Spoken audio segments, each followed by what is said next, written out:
Hello again, everybody. Welcome back to the show. Today I have a guest, a special guy that I met a few years ago. We trained together over at Legacies. Give a shout out to Alberto Crane and all those people over there. He's a guy who grew up in the same town as I did in New York City. We have the same heritage, being Puerto Ricans or New Yorkers, if you want to say that. He has a passion for martial arts, which I know a lot of us did back in those days. And I'm happy to have him here, man. I'm glad that you're here. Can you tell people a little bit about yourself, Rob? Yeah, my name is Robert Torres. My new moniker is the Robert Torres. Ooh, um, let's see. I was born in the Bronx, actually Manhattan. I was born in Manhattan, across the street from Tiffany's, and which is why I have like such high standards and high right. taste in certain things. At least that's what my mother tells me. So yeah, I grew up in the Bronx, and then my family moved out of the Bronx to New Jersey. Long story short, I moved out to California, opened a martial arts school, and I'm a six-degree black belt in karate. I have multiple black belts in different systems, and I'm working on my black belt in Brazilian Jiu-Jitsu now. So yeah, that's my next goal. Where are you now? You a brown belt? Yeah, I'm a brown belt under Professor Alberto Crane at Legacy, and we miss you over there. I can't Thanks, wait man. to get you back so I can put some chokes on you. That's true love, man. That's true brotherhood. Of course, of course. All right, so you served your country too, right? Tell us a little bit about that. Yeah. So I grew up in the Bronx. I was probably about, man, I don't know, about 8 or 9, and things were rough in the Bronx back then, man. Oh yeah, Like things were crazy. It wasn't safe to go down the street by yourself without your mom or your dad or somebody there with you, your friends or something. So it was always rough. I don't have a lot of memories about that because I kind of just, pushed New York and the Bronx away. I just kind locked it of away. blocked it out, bro, for real. I blocked it all out, man. I couldn't take it anymore. I just was like, nope. At certain time in life, I think I just completely blacked it out. And then my family moved from the Bronx to Carteret, New Jersey. We moved to Jersey, so we became one of those people who moved out of New York, which was not a bad idea. I think it was a great plan by my parents to move out because it just helped propel me to the life that I have now. So we moved out of New York to Jersey. Lived in Carteret, New Jersey, till I was about 11 or 12. And then we moved further south Jersey because my parents wanted to buy a house and wanted to have a house, live the American dream and that kind of thing. So they ended up buying a house in Toms River, New Jersey. And I grew up in Toms River, New Jersey from the age of 11 to until I joined the army and got the hell out of there. Uh, it was pretty cool. I mean, it was like suburbs, Yeah. so completely different from city life. But like you said, I'm of Puerto Rican descent, so my father, had a heavy hand and a Yeah. heavy belt, and I wasn't the best behaved kid. You Oh, know, that's shocking. when I was, yeah, no, tell me about it. When I was still in the Bronx, my parents put me in karate, and I was studying a system called Nisei Goju. Okay. I don't know if your listeners know a lot about martial arts, but Nisei is like an Okinawan style of karate, Oh, and a very traditional but heavy fighting. And back then, there were no kids classes. It was like everybody was in whoa. together, right? Yeah. So I do remember going to this gym, and it was literally like a Gold's Gym or something like that at the auxiliary room, Uh-huh. and where all the girls would do their gymnastics and their dance classes and stuff like that. And my instructor was this. I mean, I was a kid, so the guy was like huge to me, Yeah, yeah. and it was a big black guy, and he would mess up everybody. He would just mess up Oh man. everybody, and even white belts with like zero experience had to fight. But it was Was it that a was good cool. It thing was a or cool what? experience. I think so. I think everybody's got to mix it up. Like in jiu-jitsu, you learn certain techniques. You train and you drill, and then you spar. At a certain rank and a certain level. So I think it's good to get the basics down first, and then after you have your certain amount of basics, then you can spar. But back then, man, sparring was not sparring. Sparring was fighting. So, Wow. Did you so guys a few have years gear later, on or what? yeah, but a very minimal Okay. gear. It was like super light pads, Yeah. like stuff over the knuckles. It wasn't really Yeah, anything I to. remember those. I took karate back in those days. Very, very Yeah, light, like a foot pad on the top of my foot, and then like on my knuckles, I had a right. very light one. Yeah. It was like padded with a little bit of cloth on top. Oh, you had cloth. Okay. Yeah, yeah, it was a little bit of cloth. So it was padding with a little bit of cloth. But when I got back to Jersey, my parents were like, I was a little bit older, and they asked me like, they're like, "What do you want to do? Do you want to go back to karate, or do you want to try something else and scouting or something?" And I was like, "Well, scouts sounds cool, like get to go camping every month, get to like learn how to be with nature and stuff." Yeah, And I got it. so I was like, "Yeah, let me try that." So I tried that, and I did scouting, and then a year after that, I might have been younger than 11 when I moved on there. Now to think about it, but a year after that, my parents got me a present for Christmas, and it was karate lessons and a uniform.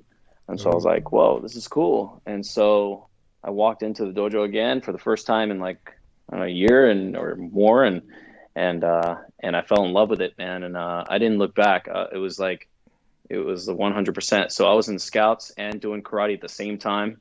When I turned 17, throughout high school, and through high school, I was like a loner, man. Like I had friends, but in every group, I wasn't like with one clique. Like I wasn't with the Yeah. jocks, and I wasn't with like the geeks and the nerds. I was I Right. was just friends with everybody, Kind of social And butterfly.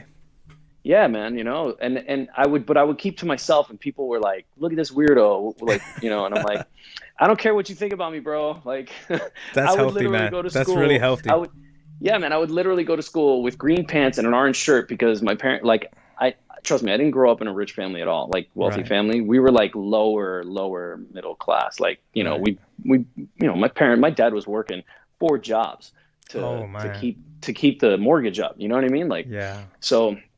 And back then, probably mortgages were super low, super cheap.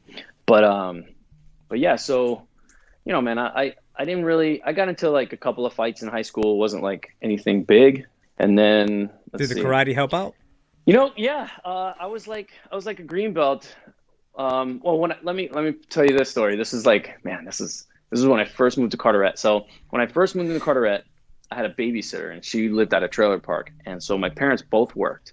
And so after school, I would go to my babysitter's trailer, and I would stay there until my parents got out of work at like 6, and they would pick me up and take me home.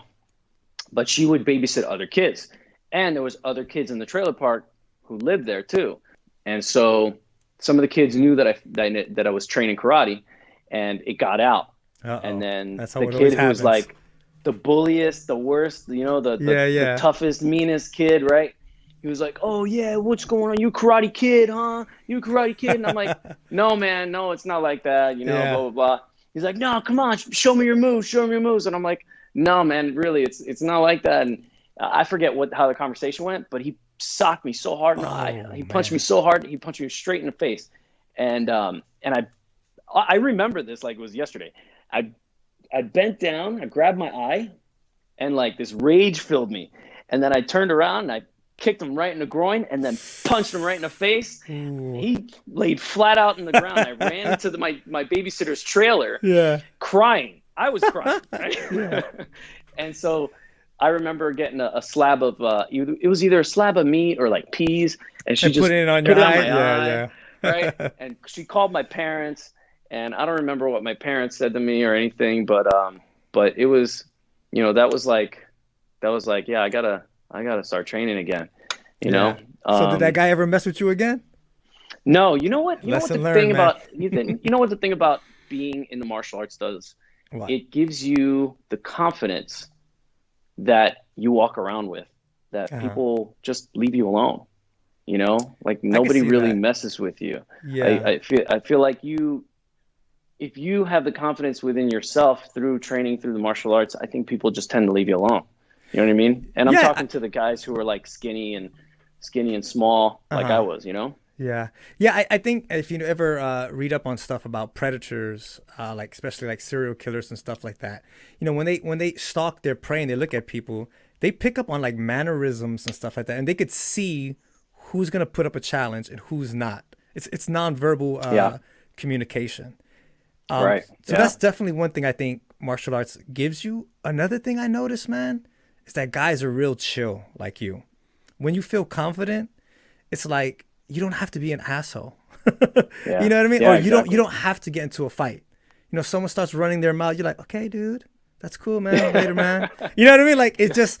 But if you don't feel confident, and then someone's trying to like, like pick at you or whatever, then I think that's where the problems come in, where ego sort of comes in. But if you have that confidence, it's like, dude, whatever, man. Right. Yeah, it's one of the main reasons why I do what I do professionally, why I teach martial arts professionally. It's because, that moment where you get to put a black belt on someone, or Wow. they get to put their black belt on, and you help them do that, and you transform that person into what they were when they walked in, like years ago, years later, and now you see the person that they've become, the completely upside down change. You know what I mean? Yeah. So it's so rewarding for me, and it's great to see that, and great to have that impact in my community. I went through the ranks in karate. I didn't go pretty quickly. It took me a few years. It took me about 5 or 6 years to get my black belt, and from the time I started. But at the same time, I was still in the scouts. I had never stopped training, going to the scouts. So I would still go camping. I would still do all my requirements for my merit badges and my ranks and stuff like that. And from a real young age, I was always like driven. Like if I want to do something, I'm gonna try and do it as best as I can, or to try to accomplish that thing as much as I could. And I don't know where that comes from, but I've always had that drive. So for Well, your me, dad sounds, I mean, a little bit that you said, sound like he had that. Like he was doing all that work for his family. yeah, he was. Yeah, I'm sure that came from him. I know I got a lot from, and the military thing from my family, because a lot of my grandparents all served. Same here. So, I got that from them, maybe that focused military mind, Yeah. and the discipline, the discipline comes easy for me. It's not Is it like, routine? Like the routine sort of comforts you? I know for me, whenever I get anxious, if I start following a routine, like that just really helps me out. yeah, yeah, like something simple as like, getting up early, going for a run, or getting up and having a drink of like a healthy shake, or, Right. like right now I'm on like athletic greens, and it's pretty cool. I like it, but I'm doing that every morning. So yeah, a routine helps, but I think not just the discipline. I think you have to have something to help drive that the discipline to Some sort continue of for your motivator. goal. So like a goal, right? Right. Like you can't just do something without purpose, right? Right. I agree. You know, so purpose first. So I got my black belt and my Eagle Scout in the same year, and then What year is and this, then if you don't mind sharing? man, dang, shoot, I have my certificate on the wall over here. Let me see. It was All right. 1990. Hold on, we're in the 90s, man. Yeah. 1998. Wow. 98. Yeah. Oh, so we're going back. 1998. Holy crap. Yeah, I got my Eagle Scout and my black belt in the same year. And then I was always interested in the military when I was a kid. I'd play like, war G.I. in Joe. the yeah, GI Joe, man, like in the Knowing is half the and battle, man. even if I was by myself, I would play. I didn't have a lot of friends, like I said, so I would play by myself, and I'd have like imaginary, like an imaginary team, and I would go like calling like airstrikes, like I know what I'm talking about. Yeah, I mean, that was a So different time, man. Kids were allowed to play that way, especially male kids. We were allowed to be yeah, aggressive, play with guns, pretend to be in the army. That kind of thing doesn't happen anymore. no, and I mean, I think a lot of that lacks nowadays, but I mean, Yeah, even the guns back then, the guns were like, they look they real, look dude. real, and they Yeah, even sounded real. Like, yeah, when you're shooting an M16, it shoots like an M16. You know what I yeah. I mean? remember that. I remember those Yep. weapons. I used to have that, and you used to shoot little flames out the front too, man. That Oh was yeah, crazy. the cap guns too. Those cap guns Yeah. were dope. Yeah, man. And then in the scouts, I would shoot. They have a riflery merit badge, so I would shoot with the rifle, and that's where I really like got it. And my dad used to have rifles and guns, and he would go shooting, and I Hmm. would load guns with him, like load rounds and load load bullets so Right. that we can go shooting, or he can go shooting. So Right. I learned a little bit of that from him, but that was years ago, like when I was a kid. So it sounds like you were sort Um, of leading up to being the perfect soldier, man. Like martial arts, black belt, scouts. You know what I mean? Like you would the drill you would sergeant didn't think. have to show you much. No, I mean, it was funny because when I got into the army, like it was my idea to join the army. Like Okay, that's something so I why wanted did to you do. join, and what MOS were you? Share that with the people here. Yeah, so I joined the army. Let's see. I joined because I wanted to, because the discipline just drew me. Not just that, but the goal to, live out every kid's dream.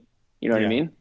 yeah, It wasn't that I wanted to fight for my country, because that was, right, yeah, that was bonus. You know what I yeah, mean? yeah. Um, but Was it the but challenge to anyway, see if like you can go through it?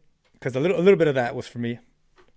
you know, when I went in, I was more concerned about just doing it, Okay, and making it happen.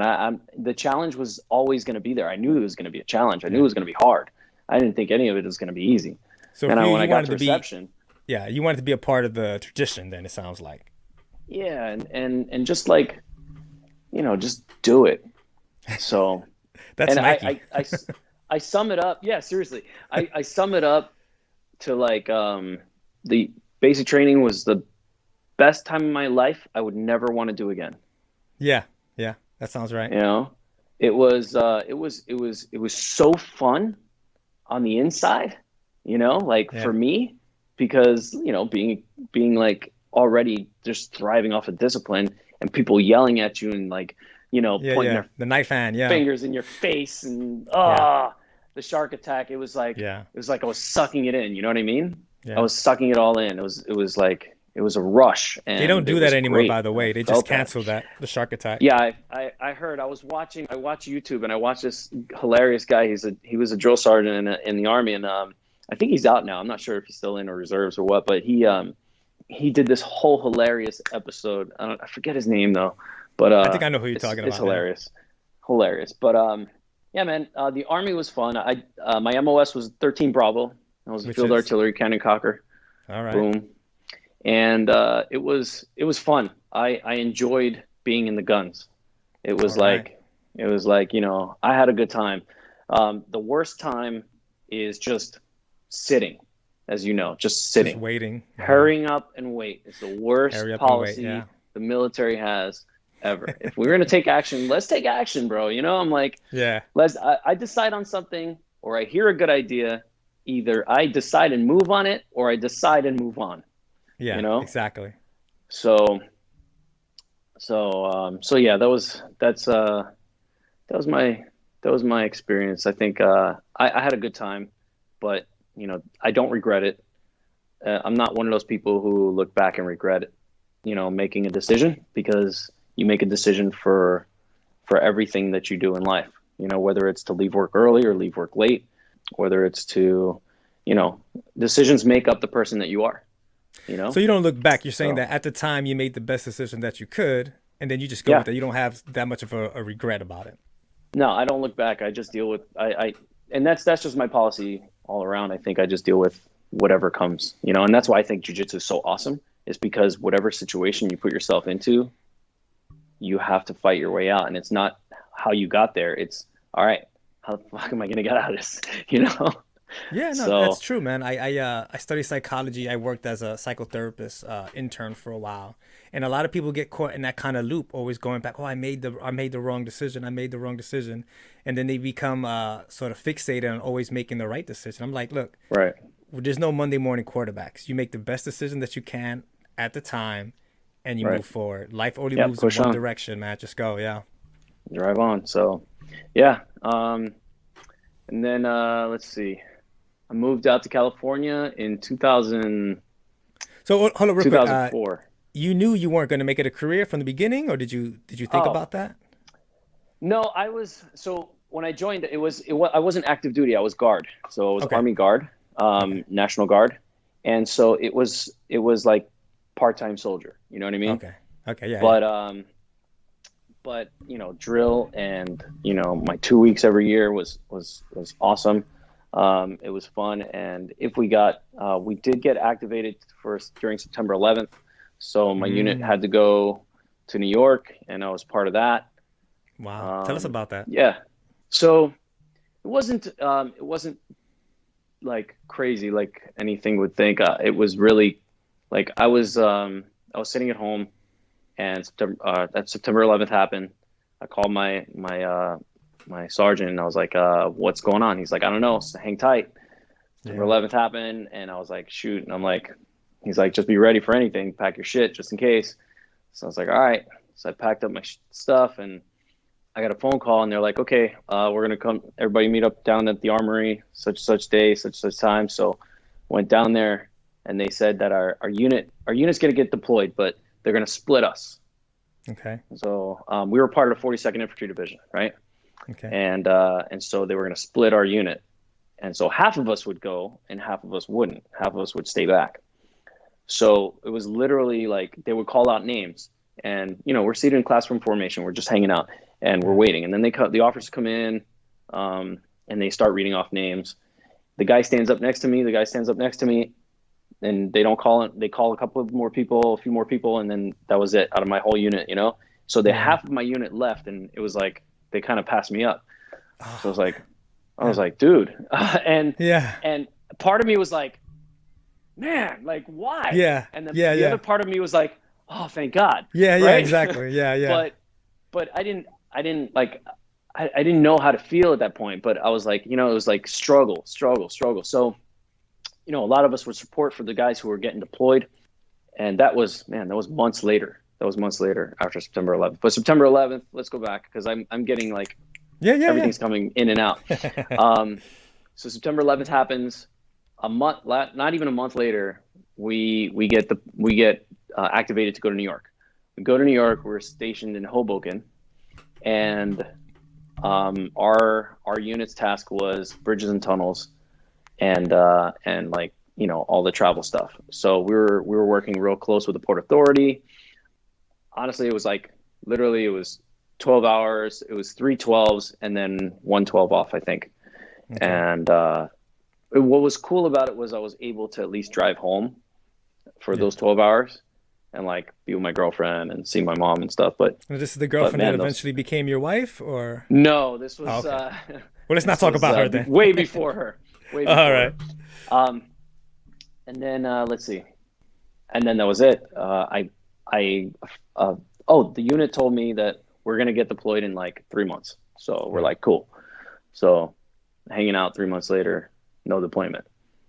Oh, 3 more months, no deployment. Yeah, that And I'm like, happens, what's yeah. going on? So I was like, well, I'm gonna go on vacation and see my friend out in California. So that's what I did. I went out to California and I hung out. I spent literally 3 days in California, and I was like, man, this place is This is the first time? awesome. Oh my God, it was so awesome. Like, the beach, the sun, the girls. Yeah. I was like, oh my God, this is great. So I went back home, and I was like, man, I had a decision to make. I was like, what do I want to do? Yeah. And it doesn't take me long. Like I said, it doesn't take me long. When I make a decision, I make it and I go with it. Right. And so I was like, I want to move to California. And that's There what I you did. And I put in transfer paperwork everything, because I wanted to be out here. And so something about it, you came there and something happened. You felt it. Felt right. Yeah. And it was I don't know how to describe it, but it was like I came back to New Jersey and I was like, this place sucks. It was like hot, cold, rainy, cold, hot. I'm like, this is terrible. No wonder people are depressed out here. Right. So I what did I do? So I booked a plane ticket. It was like maybe $120, $125 one way. Did you know anyone out there? You said you had a friend, but did you have something like a place to live and everything? Or? Yeah. So my buddy from high school, I've known him since the Scouts. He was always bugging me, dude, you got to come to California. You got to come to California. You got to come to California. Right. And I'm like, later. And then I finally went, and I was like, dude, this is amazing. So I crashed on his couch when I moved out here, I had 13 bags. and in the plane, and they wouldn't let me go aboard the plane with 13 bags. They were like, "Sir, you That have too sounds many a little bags." obsessive. Yeah. Yeah, but I was like, I had everything. Like I had all my gear. I had all my clothes. Like I was moving forever. Like I was Right. leaving New That Jersey was it. forever. Right. So I'm not leaving anything that I Right. don't that I don't need, you know, or that I feel like I don't need. And Right. so probably a dumb idea for me because it was going to cost me like an extra 300 or 400 Yeah. bucks. Oh yeah. But I was like, I had no idea. Like I was like, I'm ready to move. I'm moving to California. And the lady was like, "Are you part of the military?" And I was like, "As a Yeah. matter of fact, I am." So I pulled out my military ID. She says, "Okay, all your stuff is free." Yeah. So I they remember they that. Yeah. loaded I my remember plane. that. Yeah. They loaded my plane, man, and I flew out to California. My friend picked me up at the airport, and he said, "Man, when you called me to pick you up at the airport, he's like, I thought you were just kidding." Right. And I was like, Right. "Nope, I'm for real." And I crashed on his couch for a good year and a half to 2 years, working odd, doing odd and end jobs, still drilling, So when you still left, you going. didn't know exactly what you were going to do with your life. I mean, you were still drilling, so you transferred over to California Guard. Yeah, yeah. And the option to go full-time guard or even, go active duty was always there for me. I was like, Right. look, You had if that to all fall else back on. fails, yeah, if all else fails, I'll go active duty or go full-time guard and be good, you know? And are you trained in Um, martial arts at this time? so I had already had my black belt Right. and my instructor's in New Jersey, and he put me in touch with somebody out here in California, and his name is Jason David Frank. I don't know if you know, he's the Green Power Ranger. Oh, yeah. Yeah. Okay. Yeah, he was a black belt too under my instructor, and so he was like, "You should go and train with Jason David Frank," and I was like, "Cool." So I went down there and I trained, and trained and was fighting and all that stuff, and he offered me a position to like work and teach there. So I was like, "Cool, I'll do that." And I was teaching on and off for my instructor too, so I had experience. And then that was good, still drilling and everything. And then man, I needed to make some extra money, so I did some more odds and end jobs, selling cars. I did a lot of stuff, man, selling check cashing services, cars, I don't see all you as kinds a of car stuff. salesman, man. You just seem Yeah, like and too much of a kind and honest person. honestly, honestly, it wasn't my deal, man. It wasn't Right. my deal. But I learned a lot from it, and I Yeah. What think you learn? like, everybody can take something away from wherever they're at. So I Yes. learned, I learned from that. I learned sales. Like I learned real sales, and Mm. how to really sell someone. And, like I'm not that cutthroat type of person, Right. but I learned what not to be, Okay. and how not to sell. And Okay. that's to me, that's important because nowadays people don't like that hard pressure, like, Right. in your Right. face, sign here, sign here, you Yeah. know, it's like sales is about relationships, you know, Okay. and that's what I learned. It's about building a relationship. You build a relationship with someone, and you're going to do business with them in the first, 50 seconds or 30 seconds that you see somebody. So, or that you meet Yeah. them. I believe that. I think even when working relationships, if you're a person who wants to get a job somewhere, a lot of times they're not hiring the candidate based on their skills because at a certain point, all your resumes kind of look the same. The guys have pretty much the same qualifications, but what they're Yeah. really buying, like you said, is the person. Like, Right. do I feel like I can get along with this person? Because Right. if we're going to get involved in something that's going to go on for 10, 20 years, whatever, I want to know that I'm going to be comfortable with this, being with this person. Right. Yeah, honestly, and being in the martial arts industry and owning a martial arts studio in LA, it's like, That's all that's relationships, all man. I do. That's Yeah. all I do is build relationships, and these kids and people, they become members of my family, you know? Right. Like it's not just oh, this person's in for another class. Okay, great. It's not like you're checking in at like Soul Cycle or something like that where you're like biking and you're on a treadmill with other people and it's like they don't know your name. Like Right. Yeah. Yeah. I know every one of my students' names Yeah. and I can tell, who they are, what they need, and right from the minute they walk in, and I can tell if they're having a good day. I can tell if they're having a bad day. So those are the main things that I learned from my experience in sales. Let's switch Yeah, it up a man. little bit, Rob. Let's switch it up. Sure. Do you remember the first UFC? Ha! Yeah. Tell me about that. Do you Yeah. remember watching that? What were your Man, thoughts? I was at first, okay, so here's what happened. Here's my memory of the UFC. So the first UFC, I didn't watch it when it aired. Right. I heard Most people about it. didn't. Yeah, Yeah, exactly. I was like, somebody told me about this martial arts competition that everybody, any style, no holds Yeah. barred, and I was like, what? And they're like, yeah, you can't get the VHS. It's like so bad, and I'm like, get out of here. I'm like, so I was like, maybe I can get it at Blockbuster or something Right, like that. right. You couldn't find it anywhere, man. Blockbuster, what's that? People don't know what that is. Seriously. Yeah, and it was on VHS. You had to get like a cassette Yes. VHS from it, right? I got like a So bootleg version of it. Yeah. yeah, so I didn't see like the first UFC, like UFC one, until I was like, and maybe 30.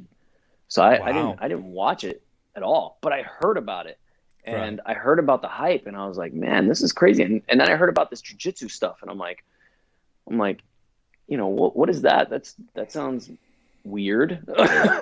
Yeah, I I always was heard of like, jujitsu, but I never knew exactly what it was. right. You know, So because we jujitsu, grow up and we hear all these different terms back then. There was Taekwondo, there was right. karate, there was Kung Fu, Yep. and you would hear jujitsu, but I never related it to like what it was. And I Yeah. never would have thought about a bunch of Brazilian guys doing it. No, exactly. And now me too. So when I first heard of jiu-jitsu, it was in my karate school, because my system teaches Japanese jiu-jitsu, and Traditional, it's, yeah, yeah. the traditional, like, stand up, grab you, wrist lock, joint lock, take you down, Hmm. and I had some experience with that. Being a black belt, I had experience with being able to put on some wrist locks and put on some shoulder locks, and choking people and throwing people. So I had some experience, but it wasn't to the full effect of like blue belt status in Brazilian Right, jiu-jitsu. You know what I mean? right. So, so I remember a friend of mine, we got done watching, I think it was like, I forget, UFC 90, UFC, maybe 87, So still the right? early days. Yeah, still the early days. And bro, you should try jiu-jitsu. And I was like, man, I don't need to be on the ground hugging on people like that. He's Right, like, no, man, no, it's not like that. You should try it. And I was like, nah, all I need to do is, and I was a karate snob, right? right, And exactly. Right, I yeah. was like, all I got to do is punch you in the face one time and you're done, That's it. right? Yeah. It's good And douche. yeah, and it was that whole, like, that whole thing, that whole mentality. And so then he's like, let's try something. I was like, okay, cool. So he said, okay, lay down on the ground. And I was like, okay, this is getting weird. And Yeah, then he mounted me in mount position. Everybody knows what a mount is now. yeah. And he's like, okay, get up. And I was like, Mm. what? He said, get up. And I couldn't get up for Oh man. anything. And I was trying hard, and he just And he was a maintained jujitsu mount. guy, or No, he had some basic jujitsu. okay, I'd say he was like, at the time he's probably like white belt, four stripe, almost blue belt. okay. So yeah, he And knew what he so was doing. Yeah. yeah, oh yeah. And so he's like, look, Rob, if you just get your blue belt, you'll be like 99% better than anyone out there. I Yeah. was like, Yeah. that stuck with me, man. That stuck with me. That's why I remember what he said. And literally the next day, I was driving around, and I saw at the time it was Gracie Baja, and I saw a Gracie Baja sign, and it was 2011. I saw a Gracie Baja sign down the street, and I was like, "That's jiu-jitsu." I was like, I gotta go there." And I drove by it 2 times, and I stopped. My wife is driving the car with me, and at the time, I think, yeah, she was my girlfriend at the time, and my fiance, and I was like, "Babe, stop, stop." I walked up to the window. There was nobody there, and it was like Mm. 2 o'clock in the afternoon. Nobody was there, and there was just flyers in the window. I called the number. I said, "Hello, how much are classes?" and Yeah. and they told me how much classes were. I said, "Okay, I'll be there tomorrow." I made the appointment. I Nice. showed up. I didn't have a gi. I put on a gi, and I knew how to tie my belt. Most people don't, like, their first time in Right. jiu-jitsu. I already knew how to tie my belt. And the guy greeted me at the door on the mat, and he's like, "Hey, what's going on? How are you?" And I was like, "Oh, nice to meet you. My name's Robert." He's like, "My name's Alberto," and that's the first time I met Professor Crane. Really friendly guy. So yeah, it was like I knew him my entire life, and I think now when I greet my students or future students, that's what I try to emulate. I try to do the same thing, you know, with them, and try to feel like, you know, I'm someone that they've known for their entire life, and, you know, like an uncle or something, you know, that they can know and trust. Yeah, a lot of people talk about that relationship with the sensei, or in jiu-jitsu the professor, having that good relationship. I think it just improves the experience all around if you could have that you know, that connection, that bond Yeah. between the student and the professor or sensei. Yeah, absolutely. So did you ever have any experiences or hear any experiences? Because I know back in the days, the Gracies would, you know, they would go around to kickboxing academies, karate schools, and they would do that Gracie challenge, man. And that open, and not to be like assholes, but what they were trying to overcome, you know, people thought that this was a hoax. Yeah. So I felt that that was the only way they thought they could prove it to you. Sort of like your friend, like, look, I'm gonna mount you. You got this black belt. Get out. Show me. And I Yeah. think that's part of what the Gracie challenge was. Did you ever experience or hear any interesting stories about that? No, not personally, but I've seen and heard. I've seen videos on YouTube, you know, and then like through friends, like just from the jujitsu background and watching, you know, the Gracies and hearing their stories, you know, and Yeah. I could totally see that, because if my mind frame was, man, all I gotta do is punch you in the face, Hmm. like imagine back then, like in the early We didn't. '90s, We you didn't know, know. Nobody knew. Yeah. nobody knew, man. Nobody knew. And the minute you take somebody down who has no idea what they're doing, they are in deep trouble. And you see Yeah. it in UFC 1, like it happens, you know, just like Uh-huh. repetitively. It's like takedown, choke, takedown, armbar, takedown. You know, it's like, Yep. Yep. and it's basic jujitsu, And people knew it was gonna happen because they saw the fights and they couldn't stop him from doing it. right? That's what sold me on it, man. Yeah, and you can't stop. You can't not watch it, right? Yeah. You can't not watch it. It's like it's something that like you're like, oh, is he going to be able to do it? Is he going to be able to do it? You know. So, and every style was going to be different. You know, you expected a different result with a different style, like with a Right. boxer, with a kickboxer, with a sumo guy, or something. You know, like Right. you expected a different result, and every time it was the same result. Yeah. For me, I think jiu-jitsu really opened me up and made me a better martial artist, you know? And, you know, I'm really grateful for being able to have that experience and being able to learn to learn Brazilian Jiu-Jitsu, because it makes my art better. It makes me better as a martial Yes. artist. And it humbles you too, because like we talked about in the beginning, you're the most humble person. No, like it gives you that confidence that, okay, yeah, okay, all right, cool, yeah, all right, and then Yeah. next thing you know, you're just eating them alive. Yep. Exactly, man. Hey, Rob, thank you for coming on the show. I want you to go ahead and shout out your academy.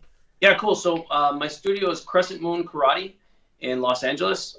I also wrote a book. It's called The Black Belt Mindset, a guide for Uh-huh. parents, and it's all the lessons that I learned as a kid growing up in the martial arts, and how you can apply it in your teachings when you're teaching your kids, and helping your kids grow up to be, you know, great members of society, and possibly maybe even martial arts black belts. It's available on Amazon and right now, and yeah, it's just been an honor to be on your podcast, man. I really appreciate you giving me the opportunity to be here. Thank you, brother. I appreciate you, man. You're one of the best. All right.